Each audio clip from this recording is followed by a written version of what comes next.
Hey everyone, it's Miss Fox. I'm here to talk about active versus passive verbs today.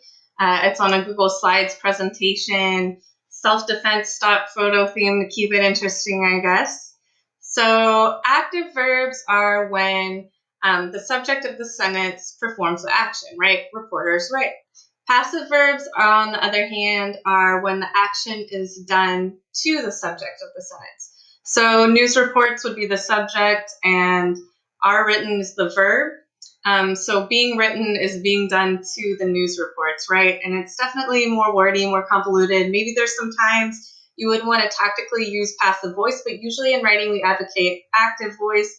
It assigns agency to the subject. It's more clear. It's less wordy. It catches your attention more, all of that. If you want to check out this slide more, I'm linking this Google Slides presentation to all of the activities with active and passive voice as well. So yeah, you can check out the rest of these examples. So passive voice is when the subject receives the action or when the action is done to the subject, right? He was being punched by the glove, right? It often takes the form of was blank by, especially in your activities. And passive verb constructions are often more wordy and they don't assign agency to the subject, right? Agency is just responsibility, or you attribute an action to someone. In a passive verb construction, the subject isn't doing the action, it's having an action being done to it. Active verbs, on the other hand, the subject performs the action, right? Got a lot of actions being performed here. It's more direct and succinct, it gets your attention, and it assigns agency to the subject. So to turn a passive verb construction into an active verb construction on your activity, you want to flip the sentence and replace the was blank by with an active verb, right? So if you just completed a class, you wouldn't tell me English 1B was completed by me, right? You want credit for completing that class, and you don't want to sound weird.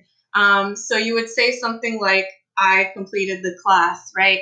And you just switched me to I at the beginning, the class at the end, took out the was verb by, and you can just say, I completed the class. That's way more clear, and it shows that you were the one who completed it. It didn't just magically get completed, right? But good actions aren't the only things you want to assign to people. Say someone named Steve shot your uncle. You wouldn't say, my uncle was shot by Steve if you were trying to put Steve on blast, right? You would say, hey, Steve shot my uncle. It wasn't magical. It didn't just happen. Being shot was not just like a magical action that happened to my uncle, or you definitely want to assign blame and let people know you got to watch out for this Steve guy. He's going to shoot your uncle. You want to make that really clear. So the last example is an example from your activity. It's the most difficult one because it kind of has an assumed subject, or an assumed noun at the end, right? So it says the contract was signed. There's an invisible by blank at the end of that sentence. The contract was signed by me, was signed by you, he, she, them, anything, right? You can just decide which one of those you want to put in there. And so when you flip it around, you would start it with I, you, he, she, they, we. Pick any of those. Signed the contract. And the contract is under my face, right?